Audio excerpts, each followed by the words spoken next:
Jonas was an 11-year-old orphan, living in a world of misery after a high-tech fighter jet turned his city into rubble, taking his parents with it. With combat skills that put the adults to shame, he was thrust into the life of a child soldier. His prowess in the art of war earned him a reputation as a prodigy, but inside, Jonas loathed the violence and the entire weapons industry. Fueled by a thirst for revenge, this self-proclaimed hypocritical incel picked up arms and joined the ranks of soldiers. Now, he's landed his first big gig with an arms dealer named Coco. This woman, who's got a few screws loose, drags Jonas into her chaotic world, introducing him to her motley crew of misfits. Coco hands him a gun and informs him that they have an urgent mission, which also doubles as his initiation test. She storms into a room full of her quirky team and presents Jonas, who instantly intimidates them with his fierce gaze. But Coco tells them to stop being such wimps. She then nudges the bespectacled nerd to fill Jonas in on the details. The nerd explains that some mercenaries are hoarding a container filled with advanced fighter jet parts at the port, and the government wants Coco's team to snatch it back. When Coco asks Jonas if he's up for it, he bluntly replies that he couldn't care less about the government or the container. He's only interested in the unfortunate souls he'll be taking down. With that, Coco orders 2 of her loyal sidekicks to tag along as backup while she drives Jonas herself. Mid-ride, she gets a call from the mercenary leader, who warns her that if the government gets that container, war is on the horizon. Coco, unfazed, retorts that nothing excites weapon dealers more than a good war and hangs up. She tries to chat with Jonas, but he's clearly not in the mood for her small talk. Coco claims she's done her homework and knows Jonas is totally anti-weapons, but surprise, surprise, he's still giving her the silent treatment because, talking is overrated. Then, he spots some goons tailing them and asks how they plan to handle the situation. Coco casually replies that they shoot first and take them out in one clean sweep. As soon as Jonas hears this, he pops out of the sunroof like a jack-in-the-box and starts dishing out some freedom, taking down their cars one by one. Coco, a little jumpy, tells him to at least give her a heads up before he starts blasting away. He shrugs it off, saying those guys were just scouts, and the real trouble is on its way. The chaos drags on into the evening, and even the backup crew is in hot water, stuck in a bulletproof van while their guns are about as effective as a water gun. Coco's in a tight spot, and the eye patch lady decides to go old school with a knife. Meanwhile, Jonas is still in action, firing away when he suddenly warns Coco that trouble's sneaking up on their left. She dodges just in time as an armored van zooms past. The mercenaries keep coming, but then the backup team rolls in, and the eye patch girl slips through a gap in the van to take out everyone inside. Coco thinks they've finally wrapped things up, but Jonas spots one last car still on their tail. A soldier hops out with a rocket launcher, but Jonas, being the quick thinker he is, unpins a grenade and times it perfectly to redirect the missile. It slams into a nearby car, and a bunny toy goes flying right into Jonas's hands, which he totally loves. Coco rolls her eyes and tells him to stop playing around because the enemy will take about 20 seconds to reload. Jonas just grins and starts firing again, headshotting the rocket guy and sending his own car up in flames. The mercenary decides it's time to call back his troops, and guess what? Jonas and Coco totally nail their mission. Afterward, Coco takes the lead, guiding Jonas to the shipment while dropping a little truth bomb. She despises guns, but revenge is a dish best served with a side of firepower. She warns him that if he crosses her off his kill list, he'll have to deal with her crew. And trust me, that's not a walk in the park. So, she suggests he stick with her because as an arms dealer, she can show him the ropes of the weapon biz and help him get his revenge. Jonas asks why she's in the weapon selling game, and Coco coolly responds that it's all for world peace. Later that night, Jonas is catching some Z's in a corner of Coco's room when someone sneaks up on him. Old habits die hard, so he whips out his Glock, but the guy tells him to chill. It's his turn to keep watch because he's about to doze off. Jonas heads outside to join the old-timer Liam on night duty. He can't help but ask why a seasoned vet like Liam is working for a young lady, and Liam just grins, saying this gig is a blast. Everyone's got their reasons for being here, and Coco's a top-notch leader. Just then, the door swings open, and out stumbles Coco, looking like a zombie on a bad day. Liam casually tells her the bathroom is the other way, and now Jonas is seriously questioning Liam's earlier praise. The following day, Coco bursts onto the scene with some juicy news bright and early. Apparently, another weapon dealer is trying to sneak some disassembled combat helicopters through the city, likely inspired by their recent heist. Normally, Coco wouldn't bat an eye, but headquarters has ordered her to shut this deal down. Panic mode activated. If this mission flops, her paycheck is going to take a hit, and she's not here for that drama. To blow off some steam, she starts rolling around on the table like a kid, then declares they're going to confront the weapon merchant.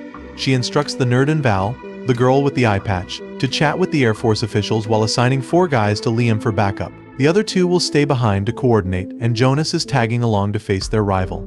As they gear up, Coco hands Jonas a spare gun. because you never know when you might need to channel your inner action hero. She warns him that the guy they're meeting is a major European arms dealer and a real pain in the neck. Coco signals her backup to go full predator mode, and they transform into a pack of relentless hunters. Meanwhile, she tells Jonas he's not just a soldier today, he's her little brother, and he needs to play along until she gives the nod. They soon arrive at the arms dealer's apartment, where Clash, the dealer, greets them with a smirk, fully aware that Coco is his competition. He raises an eyebrow at Jonas, and, upon learning he's Coco's brother, cheekily asks if he's adopted. While Coco dives into business talk, the nerd and Val are busy trying to convince a colonel to scrap the deal. Jonas checks in for updates right in front of Clash, who smugly tells Coco it's pointless, because she can't outsmart him this time. As he gets up to brew some coffee, Coco shoots him a warning that he's trespassing on her turf, and he better be ready for a showdown. Clash is fuming when he hears this and smacks the coffee pot right onto her head. Jonas, quick on the draw, whips out his gun, but Coco stops him before he can pull the trigger. Clash snatches the gun from Jonas and starts unloading the bullets, like it's a game. He warns that his snipers are keeping a close eye on them, and if anything happens to him, Coco's head is toast. But Coco's got it all under control. She winks at Jonas, signaling that everything is going just as planned. After a bit, Clash tells Coco to scram because he's got some flaming anime recap to binge on YouTube. She rolls her eyes and calls him a degenerate with a death wish. Then she dares him to tell his snipers to take a shot at her. Clash makes the call, but guess who picks up? Liam. Coco's backup has taken out all the snipers, and on top of that, the nerd has convinced the Air Force colonel to ditch Clash. The arms dealer is in disbelief, and Coco tells Jonas to give him a one-way ticket to heaven after he takes care of the guy. Jonas checks on Coco and sees her wound is just a scratch. She brushes it off, clinging to him, insisting they should head back. The next day, Coco and her crew are on their way to meet the nerd and Val in another city, but they can't get in touch. She tries reaching the headquarters, but they're just as clueless. Now she's really ticked off, especially with those border patrol cars tailing them like they own the road. Just when she thinks they're invincible, one of those cars goes kaboom, and the explosion nearly takes out their convoy. Coco bolts outside, and what she sees makes her stomach drop. The city they were supposed to visit is now a full-blown war zone. Liam spots two factions brawling over an oil pipeline and hands Coco a pair of binoculars to get a closer look. She quickly realizes that all the cell towers and satellite links are toast, which explains why they couldn't get in touch with Val. While Coco is busy throwing a fit about the whole mess, some soldiers start milling around their group. But hold up, they're not the bad guys, they're clients. Major Pollock, the head honcho, even apologizes to Coco for his men's earlier rudeness. They settle down to discuss business, and Coco can't help but ask when the town went to hell. The major casually mentions it all went down just 8 hours ago, and the previous army officer. Yeah, he bolted like a scared rabbit. That's when Coco realizes things are way worse than she thought, and the major is definitely going to be placing a hefty order for weapons. She's itching to get out of there as soon as he signs the papers, but then of course her rival shows up. Enter Curry, the obnoxious Englishman, here to deliver anti-aircraft missiles. Just what she wanted to see, his ugly mug. She's not about to stick around next to this smelly old man, so she plans to bounce as soon as Pollock wraps up the deal. But wait, he stops her because he needs to order one more thing. Apparently their radar got blown to bits last night, and they're in dire need of a replacement. Curry chimes in, claiming he can't help with anything that size, and Coco's like, same here, buddy. She's ready to skedaddle before things get messy.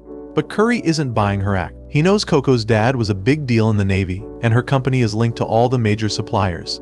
He's convinced she can hook Pollock up with a radar or two, and that's when it hits her. This old man is trying to use them as a scapegoat. Coco bursts into a ridiculous dance out of nowhere, insisting she can't hand over a radar. Pollock, not amused, snaps at his soldiers to encircle her, while Coco's crew gears up for a showdown. But hold up, she tells everyone to chill because fighting here is just plain silly with a war raging nearby. She calls out Pollock, pointing out that he may look all charming, but she knows he's got a ruthless streak. He retorts that winning wars is what soldiers do, and as an arms dealer, her job is to keep him stocked with weapons. With that, he struts off, telling Coco to prep the radar, while the crafty old fox, Curry, follows suit. Left alone, Liam turns to Coco, asking what's next, and she throws some gang signs to signal their plan. Then she spills the tea on Pollock, saying he wants to pay for the radar after he wins, but she's not about to accept credit from her own dad. The next day, Coco and her crew are all set to bail from the war zone, and Pollock informs her that once they cross the pass ahead, her satellite phone will be back in action. He assigns 2 of his top soldiers to escort her, but Coco knows they're really there to keep her on a tight leash. Just 10 minutes into their drive, one soldier starts running his mouth, but Coco stays cool, even as he gets more riled up, thanks to Jonas sitting in the back with his gun ready. They finally hit the foggy pass, and voila, the satellite phone springs to life. Coco hands the phone to Jonas to reach out to the nerd, but of course the nerd doesn't pick up. Out of nowhere, Two Russian combat helicopters zoom overhead, and Coco yells for everyone to hit the deck. They watch as the helicopters open fire on someone in the distance, with an anti-aircraft missile hilariously missing its target. Once the helicopters pull back, Jonas asks her why she doesn't just sell weapons to Pollock. Coco struts up to him, all confidence, and declares that her gut feeling is telling her this war is wrapping up in just 2 days, with neither side coming out on top. The Russian troops are stretched too thin to handle all their fronts, and the Major is too broke to fuel his grand plans, so she's convinced both sides will be waving the white flag soon, while other arms dealers would jump at the chance to supply Pollock with whatever he needs. Coco's not about to play ball under these circumstances. Before long, she leads her crew into a forest, claiming this is the spot for their weapon drop. But surprise, surprise, she's already tipped off Val and the nerd, who are lying in wait. At Coco's cue, they pounce on the two soldiers and tie them up like it's a game. Meanwhile, one of Curry's guards loses his cool with the soldier escorting them and takes a swing, forcing his partner to shoot the other guy to save their boss. Curry is fuming, cursing the girl for acting on impulse and taking out their guides, but he quickly cools off and decides to hunker down until the chaos dies down. Soon enough, Coco's crew stumbles upon an abandoned building, and guess what? It's the same hideout where Curry and his gang are holed up. Coco kicks back and cheekily asks Curry what he's doing there. He grumbles about the idiot with him who offed their escorts because he's a Tate fan, leaving them all scrambling for safety. Coco's jaw drops. She reminds him they just tied up their soldiers and left them in the woods, but she's sure Pollock will send more goons after them. Meanwhile, the wild Milda is totally unbothered by the mess she's caused and struts over to Val, itching for a knife fight. Val tries to brush her off, but Coco steps in, ordering Val to keep watch outside and drag Milda along for the ride. Milda steps outside thinking she can use the cover of darkness and Val's limited vision to outsmart her. Spoiler alert, she gets totally wrecked. Val takes the opportunity to school her on the delusion that more knives equals better skills. The lecture is relentless, but it's all in good fun, and Milda cheekily asks Val to be her mommy girlfriend. Val, however, is not having it because her heart only races for Coco. Just then, Milda picks up on some enemy soldiers approaching and bolts to the hideout to warn everyone. Coco's crew springs into action, arming themselves while she tells Curry she'll hold off the soldiers so his group can escape, but he better be ready to owe her big time. Curry happily agrees, but as soon as they step outside, Coco pulls a fast one, ordering her men to lower their weapons and unload their magazines. She surrenders, claiming the ones who took out the soldiers are hiding inside, leaving Curry in a total panic. The soldiers surround the old building, and chaos erupts as a firefight breaks out. The soldier in charge surprisingly decides to let Coco and her crew slip away this time, and she shouts for everyone to book it. Jonas can't help but chuckle, saying it's the first time he's dodged a battlefield without firing a shot. Eventually, they make it to the airport, and Coco catches the news that the clash between the Russian army and Pollock's soldiers has already fizzled out. As Coco gets her passport stamped, guess who shows up? Yep, it's Curry and his sweaty entourage, panting like they just ran a marathon. Coco smirks and says it's a miracle they made it out in one piece. They soon land in a new country where Coco and the nerds take on the monumental task of teaching the clueless Jonas how to function like a civilized human.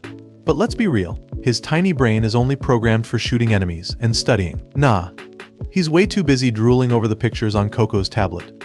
She casually mentions that it's a list of hitmen sent by headquarters to keep them on their toes. This time, they're warning about a duo called Orchestra, which is down to just 2 members now. Coco reminisces about how Orchestra used to be a total powerhouse, able to take on the police, but most of their crew is now 6 feet under.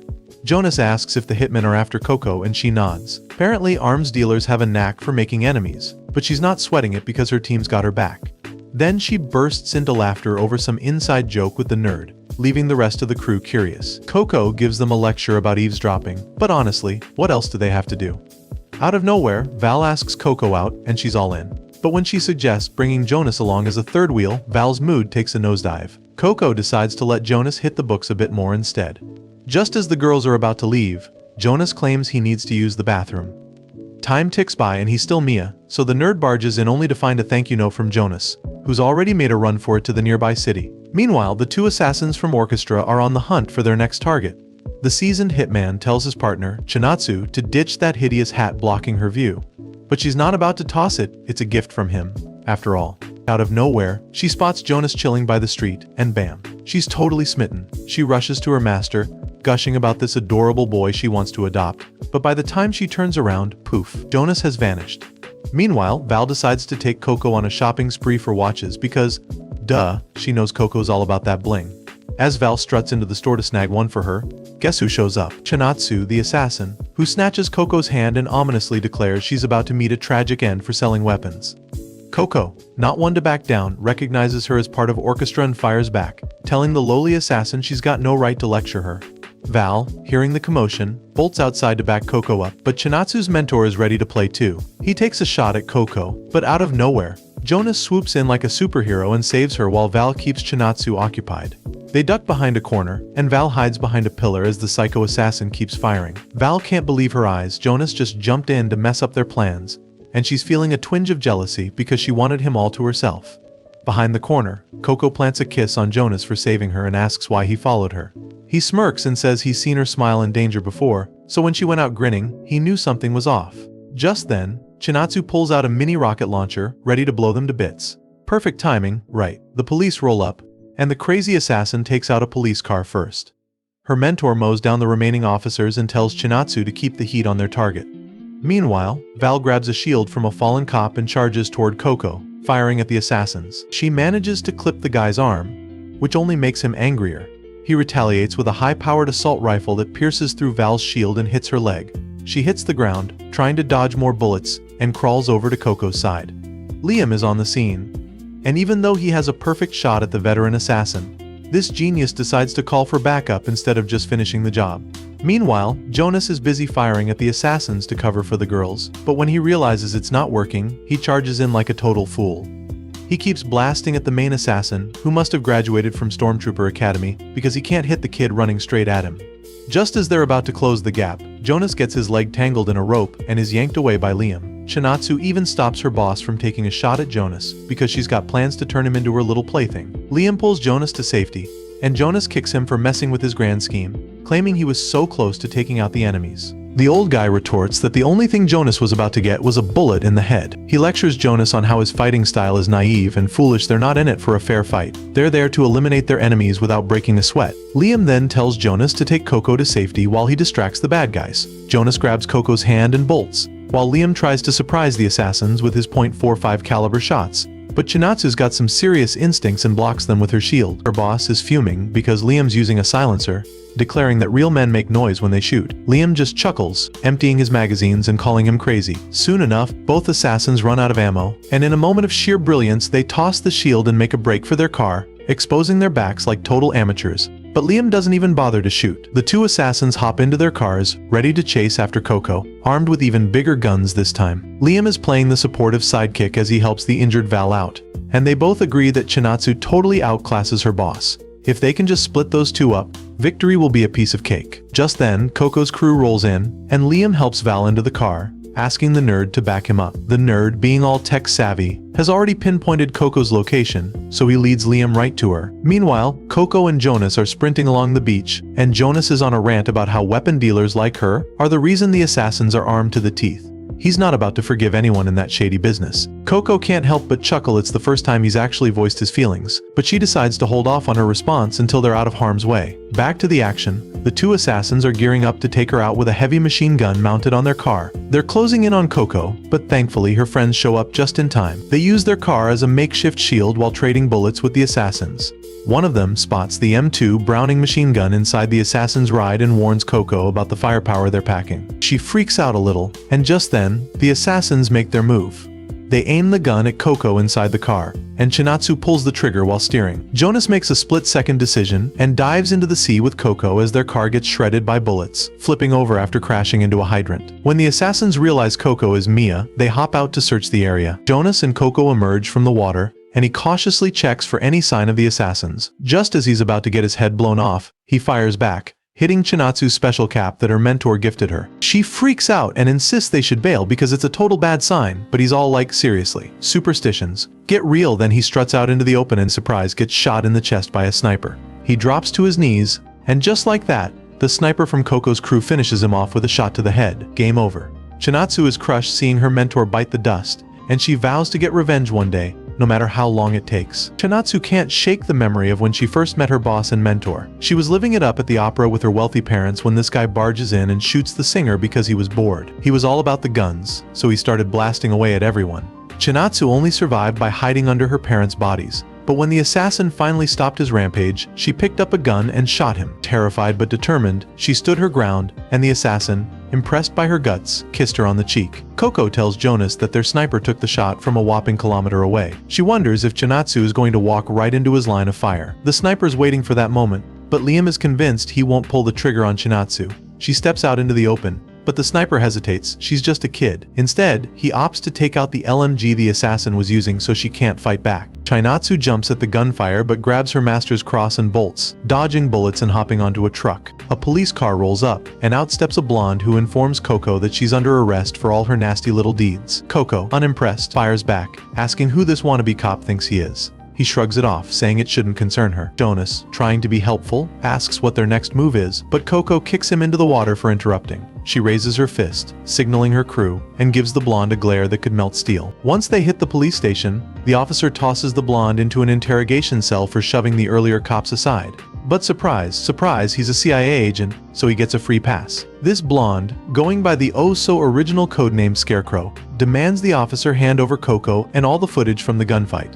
The officer, clearly confused, asks which gunfight he's talking about. Meanwhile, Coco is in the commander's office, an old buddy of her dad's, who decides to let her off the hook but keeps her crew holed up in a hotel for a bit to save his reputation. Back with Scarecrow, he's throwing a fit, insisting there's enough footage for a blockbuster. He starts to suspect the cops are letting Coco slip out the back, so he bolts out of the room, only to find her being escorted out the front. In a fit of rage, he punches her for making him look foolish, and the cops are quick to restrain him. Coco wipes the blood off her hands and scoffs, saying she doesn't have time for losers like him. But Scarecrow just keeps shouting that he'll track her down one day. Coco rolls her eyes, mentioning he's the second person to say that to her. As she struts out of the police station, she suddenly stops in her tracks. No one's there to back her up today because everyone's stuck in the hotel. But wait, Jonas is around. The cops let him go, thinking he's just a kid. He notices her bruised face and asks what happened, but she brushes it off, happily wrapping her arms around him as they head back together. Fast forward 3 days, and Coco's crew is still cooped up in the hotel. That night, Chinatsu decides to climb to the rooftop for some revenge,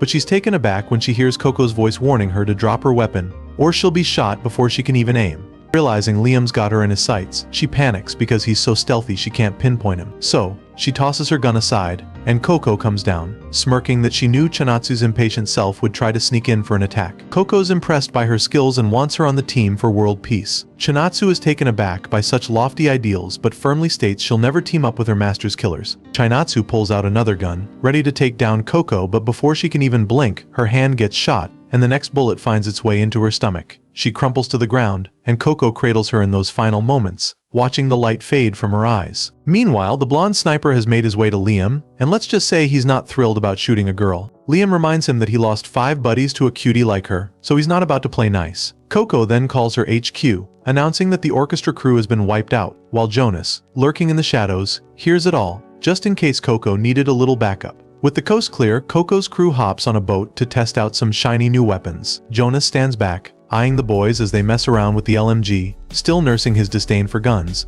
But every chat with Coco feels like she's casting a spell on him.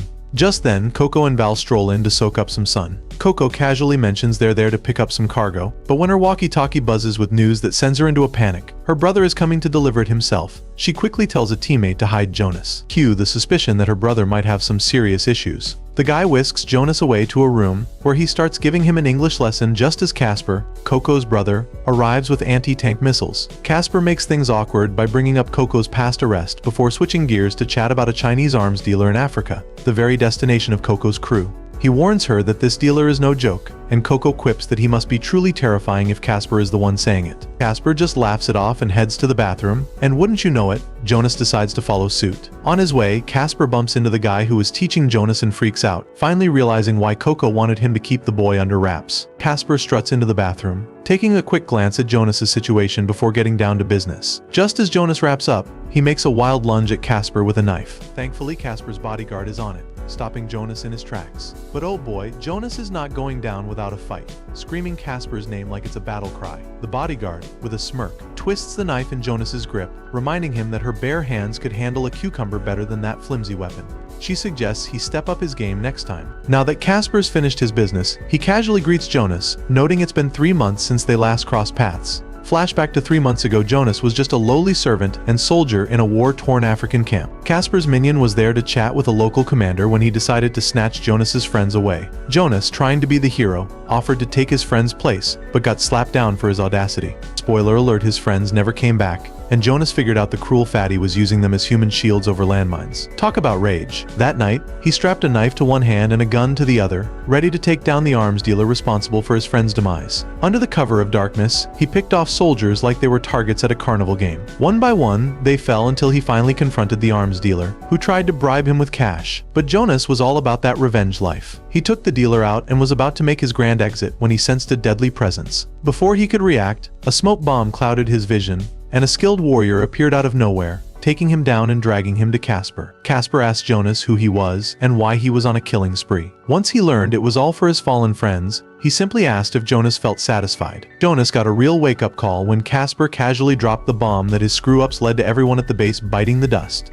But hey, no biggie, right? Just another Tuesday in war. Casper then had the audacity to say he didn't care about losing his underperforming minion because, surprise surprise, they were planning to demolish the base for a cash cow military road. Talk about cold. Jonas was crushed to find out his buddy died just so some greedy folks could line their pockets. Casper thought he could toughen Jonas up with a little fear and anger, but all Jonas could think about was how Casper might just take out his remaining pals next. When he tried to confront Casper, his bodyguard tossed him into a container like yesterday's trash. Days passed, and with nothing but water to keep him company, dark thoughts started creeping in. Fast forward to the present, and Coco is not having any of her brother's bullying antics. She boots him off her boat while he vows to take down Casper one day. Later, he spills his woes to Coco, who sweetly apologizes for her brother's behavior and gives him a comforting hug. A few days later, they're cruising near the African coastline, and emotions are running high. Val's got some serious baggage from her past in Africa, and Liam steps up to let her know he's got her back if she stumbles. Meanwhile, Jonas is skipping class and soaking in the view from the ship's highest point, but his moment of zen is shattered by flashbacks of his time in that container. After days of starvation, Casper had the nerve to reveal he was the one who sold the weapons that took Jonas's parents away. In a fit of rage, Jonas lunged to bite him, but all he could do was break down in tears. Casper told him that offing him would be a waste and suggested they join forces instead.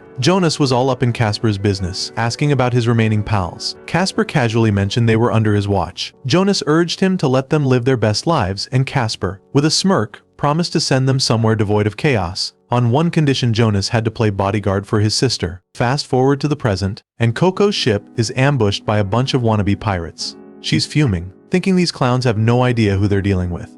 One pirate has the nerve to tell her to stop the ship if they want to avoid a beatdown, but Coco just cackles at their sheer audacity. Little did she know, these pirates came packing some serious heat, including a combat helicopter. Jonas spots another boat sneaking up, so Coco orders the big guy to handle it with a rocket launcher. As the helicopter swoops in, one sneaky dude, hiding under a cloth, waits for the perfect moment. He pops out and takes it down with his minigun. Meanwhile, the big guy takes care of the boat, and Jonas is on high alert for any funny business. He senses someone creeping up and discovers it's a boy his age trying to sneak in via a rope. Liam finishes off the helicopter for good, sending the remaining pirates scurrying. Soon, everyone gathers at the back of the ship, only to find Jonas in a fistfight with the pirate kid. He's all like, "Seriously, you punched me after I saved you," and the crew bursts into laughter. Coco, feeling generous, decides to let the boy go but gives him a little shove into the water with a floater, telling him to swim to shore and think twice before pulling any more stunts. In Africa, the Scarecrow is busy playing cat and mouse with a Chinese arms dealer named Chen, the very guy Casper mentioned. Chen's got a front that looks all legit, but Scarecrow claims he can smell cash from a mile away, and he's itching for his slice of Chen's pie. Chen, cool as a cucumber, keeps his poker face on while Scarecrow steps outside to take a call from his informer.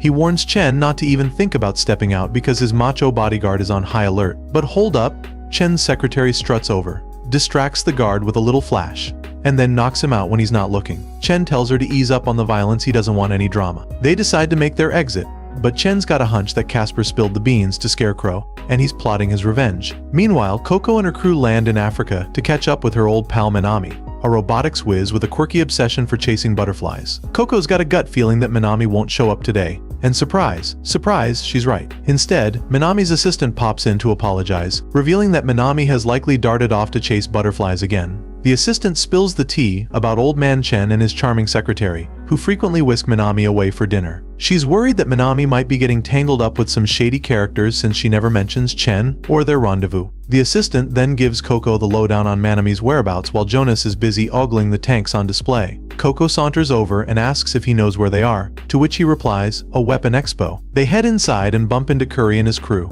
Just as Coco starts chatting with Curry, he suddenly bails, taking everyone with him as Chen makes his grand entrance. Coco is totally caught off guard when she sees him, but she plays it cool and greets him with a smile as he invites her to dinner tonight. After he leaves, Coco slips Liam the note with Minami's location, urging him to keep her safe while she handles Chen. But guess what? The old man is onto Coco's crew and sends his secretary Karen to snatch Minami before they can. Later that night, Liam leads the squad to the snowy mountains where Minami is on a quest for those elusive rare butterflies. But surprise, surprise, Karen is there too, with her own troops, and she's got a bone to pick with Casper, the guy who got her underlings killed before. So, she decides to set a little trap for Coco's team. But hold up, Jonas, with his super senses, can count the enemy numbers but not their hiding spots. So what does he do? He starts yelling at the soldiers, throwing insults like confetti while shooting wildly. Just when he stops, one of the Chinese soldiers fires back, giving away their position. Everyone's shocked that Jonas's ridiculous plan actually worked because the enemy was even dumber. But Karen, she's fuming that her troops blew their cover. She whips out her pistols, complete with bayonets, and takes out the fool who dared to shoot. Meanwhile, Val's got her sniper scope trained on the chaos, but when she spots Karen with those bayonets, her eye wound starts acting up, dragging her back to that scorching desert day when she lost everything to enemies wielding the same weapons. Overwhelmed by the thirst for revenge, she drops her weapon, flashes a menacing grin, and starts doing the Naruto run toward the enemy. Liam shouts for everyone to cover her. As for Karen, she's dealt with her incompetent soldiers and is ready to face Val. They start shooting at each other from about 20 feet away. But honestly, they might as well have been stormtroopers in a past life because not a single bullet finds its mark. In the end, they opt for a little hand-to-hand action instead. Even at such close quarters, they manage to dodge each other's shots like pros. When Karen disarms Val, it hits her that this fighting style is straight out of the playbook of the guy who wiped out her unit ages ago. She figures Karen might just be the key to tracking him down, so she goes all in with her attacks. Meanwhile, the rest of the crew is busy trying to take out the Chinese soldiers. Jonas spots that they've wandered out of their zone and tells Liam they should play dead instead of shooting. The Chinese aren't exactly mountain warriors, so they'll probably fall for it and come looking for them, making it a piece of cake to take them down. Liam is all for it, and just like that, the gunfire stops, making the Chinese think they've won. They pop out of their hiding spots, and Liam takes them out with a headshot like it's a walk in the park. Fuming over the loss of her men, Karen charges at Val like a bull in a china shop, but Val dodges her wild swings and takes out a nerve, leaving one of Karen's arms useless. Even so, Karen manages to land a hit on Val, who doesn't let up and goes for her thigh next. Val taunts Karen about her weakness, and suddenly, the traumatic memories of losing her team flood back. Just when she's about to spiral into despair, Liam swoops in to pull her back to reality. He suggests they forget about this girl and focus on their main mission, but Val insists she knows her past. Liam raises an eyebrow, asking if she plans to capture and torture Karen like some low-life gangster, and Val surprises everyone by letting her go. She tells Karen she used to be just like her and urges her to quit the fighting and go live a normal life raising kids. Meanwhile, Coco is living it up with a fancy Chinese dinner alongside Chen, while her only bodyguard, the chubby driver, is sweating bullets trying to keep an eye on her. Scarecrow is also in the mix, along with a girl who's been busy charming the room with Coco and Chen. He's just sitting there, waiting for them to discuss some shady weapon deal, but all they can yammer on about is food. So annoying, right? Then Coco gets all tipsy and starts rambling about random nonsense, while Chen tries to rope her into the arms dealer club, but she's not having it. Off she goes to the restroom, and Scarecrow sends a girl to keep tabs on her. Surprise, surprise, Coco hops into her stall and warns her that if she wants to stay alive, she better deliver a message to Scarecrow. The girl rushes back to spill the tea that Chen is a real threat and wants Coco out of the picture. Scarecrow's not bothered at first, but when she mentions that if Coco kicks the bucket, they'll miss out on the cash, his inner capitalist perks up, and he decides to step in. Meanwhile, Chen's fuming on a call with Karen after finding out she flopped. Just as Coco decides to leave, Chen's rage boils over, and he slams his chair, only to end up on the floor. His assistant is busy chatting with snipers to take Coco and her crew out. Coco overhears this, and just rolls her eyes before strutting out to find Scarecrow waiting with a helicopter. They make their grand escape, leaving Chen sulking in defeat. The next morning, up in the mountains, Minami is busy chasing butterflies when she spots Jonas lurking behind some bushes. Total freak-out moment, but then she realizes he's with Coco's crew. They bring her back to Coco, who's just waking up from her hangover, only to find out that Minami has ditched her again for some shellfish research. Coco's feeling a bit salty that she's less important than shellfish, but then she gets a note from Minami saying she's almost nailed down the basics of their project. That's all Coco needs to hear, and she's ready to jet off to England. And that's a wrap for this video. Don't forget to smash that like button and subscribe for more deliciously juicy content. Catch you in the next one.